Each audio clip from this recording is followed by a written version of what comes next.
আজকে আপনাদের সাথে একটা শেয়ার করি জাপানের প্র্যাকটিক্যাল ক্লাসগুলোর মধ্যে কিভাবে পরীক্ষা হয় সাপ্তাহিক। এইগুলো আজকে দিই। এই পাশের হচ্ছে পরীক্ষা কমপ্লিট হয়ে গেছে, আর এই পাশের হচ্ছে পরীক্ষা দিতে চলে গেছে।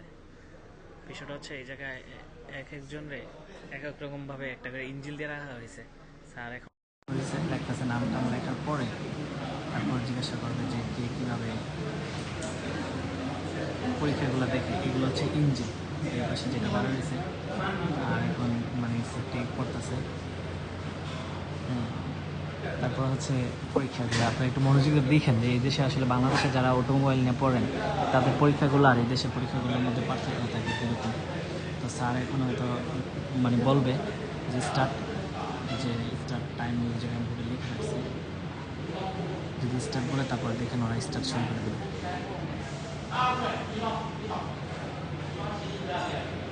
আর এই পাশে সবার হচ্ছে পরীক্ষা দেওয়া শেষ, সবাই রেস্ট করতেছে। স্টার্ট হয়ে গেছে পরীক্ষা, ওরা সবাই প্রতিযোগিতা লেগে গেছে কে কতটুকু স্পিডে করতে পারে এটা দেখা যাইতেছে। এখন সময় 10 মিনিট, কিন্তু এখানে আসলে এত পরিমাণ প্র্যাকটিস হচ্ছে সবাই মোটামুটি দেখা গেছে 2-3 মিনিটের মধ্যে কমপ্লিট হয়ে যাবে ওদের।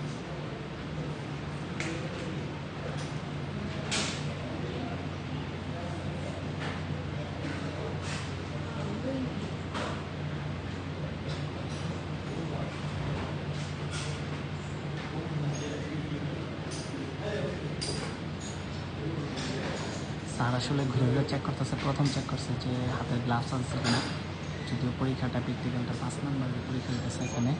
তো যারা মনে করেন এই যে হাতের গ্লাভস ইউজ না করবে তাদেরকে 1 নম্বর কেটে দেওয়া হইতেছে।